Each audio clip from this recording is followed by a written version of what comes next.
where we share real stories with unexpected twists. If you enjoy the video, make sure to subscribe and give it a like. It really helps our channel grow. Now, let's dive into the story. Hey, I'm Colton. Yeah, just plain old Colton. I'm 26. I live in a small, quiet town in Oregon. And for the past 2 years, I've been working remote as a graphic designer. Not glamorous, but it pays the bills, and most importantly, it lets me dream. And for as long as I can remember, my dream has been the same: to take off in a camper van and see America.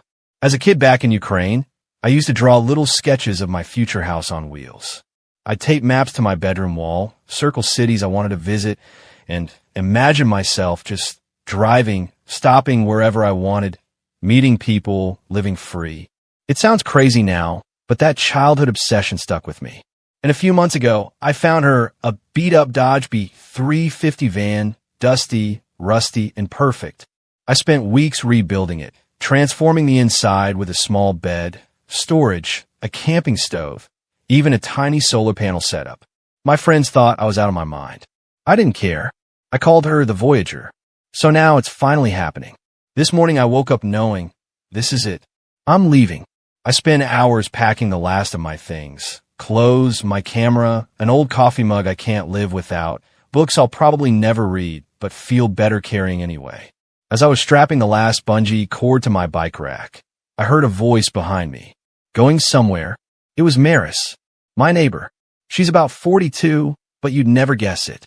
Tall, striking, soft waves of dark hair always perfectly framing her face.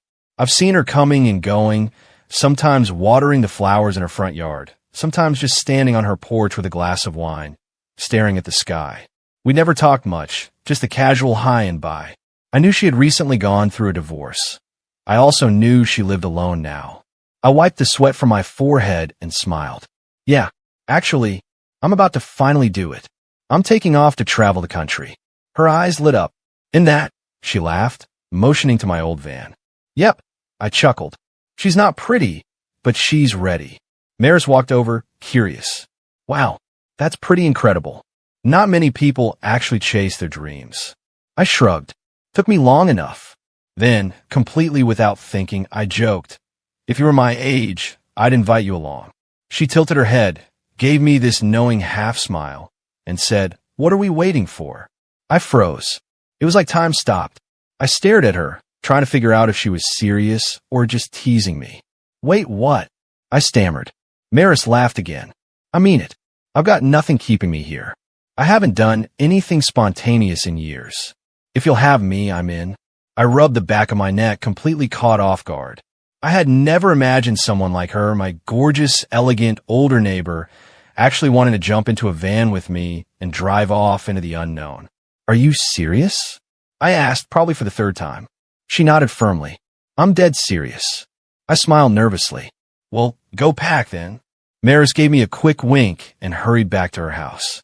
I stood there stunned, watching her disappear into her doorway. Was this really happening? Was this quiet woman who had always seemed so distant actually going to join me? About 30 minutes later, she emerged with a small, neat suitcase, wearing comfortable jeans, sneakers, and a leather jacket. Her eyes sparkled as she walked up. I'm ready, she said confidently. I didn't say a word. I just opened the passenger door, and she climbed in without hesitation. I slid behind the wheel, heart racing, completely unsure of what came next. But knowing this was the beginning of something unforgettable. As I turned the key and the engine rumbled to life, I glanced over at her. She smiled at me, then gazed out the window as we pulled onto the highway. The road stretched wide open in front of us. No plan, no reservations. Just two strangers with an old van chasing the horizon. The first few miles felt surreal. I couldn't believe I was really doing this. I had dreamed of this moment for so long. Now here I was behind the wheel of the Voyager, heading out of town with Maris sitting beside me. She looked completely at ease, leaning back in the passenger seat with her legs casually crossed, sunglasses on, her wavy dark hair catching the sunlight as it blew slightly from the cracked window. I stole glances at her, still half wondering if this was real. The silence wasn't awkward. It was peaceful. We were both just taking in. Finally, Maris spoke. "So, where are we going first?" she asked, her voice warm and curious. I grinned. I figured we'd start with the classics. Grand Canyon, Monument Valley, maybe Route 66. I've got a loose plan, but honestly, we're just going to follow the road. She nodded approvingly. I like that. The Oregon forests faded into wide, open highways. We drove through rolling hills, vast plains, tiny roadside towns. Maris seemed fascinated by everything. The vintage gas stations, the giant billboards, even the weird roadside attractions. Every hour or so, we stopped, sometimes to grab gas or coffee, sometimes just to stretch our legs and take silly photos next to random world's largest statues. We laughed more than I had in a long time. At nightfall on our first day, we pulled into a small, quiet campsite just outside Reno, Nevada. I parked the Voyager under a cluster of tall pines. "This is home for the night," I announced. I had expected her to be uncomfortable. I mean, the Voyager was charming in a rugged, homemade way, but it was still basically an old van with a mattress in the back and a curtain for privacy. To my surprise, Maris smiled warmly. "I love it." I gave her the bed and planned to crash in the front seat. The front wasn't exactly designed for sleeping, but I didn't want her to feel weird sharing the bed with me. I reclined the driver's seat as far as it would go, bundled up in a thin blanket, and tried to get comfortable. I heard soft footsteps. Maris tapped lightly on the driver's window. "Are you seriously sleeping out here?" she whispered. I smiled sleepily. "Yeah, I want you to have a bed." She shook her head with a small laugh. "You're ridiculous, Colton. Good night." The next morning, I woke up stiff and sore, my neck aching from the awkward position. I stumbled out of the van, stretching, and found Maris already up, hair in a messy ponytail, wearing sweatpants and an oversized hoodie. She was brewing coffee over a small camping stove I had barely used before.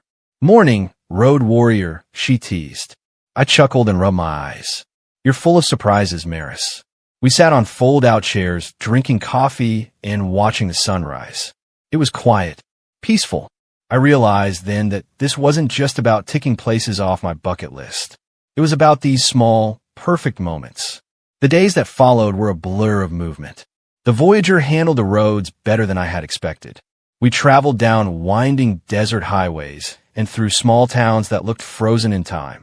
Maris and I settled into an easy rhythm. I drove. She navigated, reading maps or pointing out funny signs along the road. At gas stations, she grabbed snacks while I topped off the tank. We'd sing loudly to classic rock on the radio, or would just sit in companionable silence. At night, we'd park at remote campsites or even the occasional Walmart parking lot when there was no other option.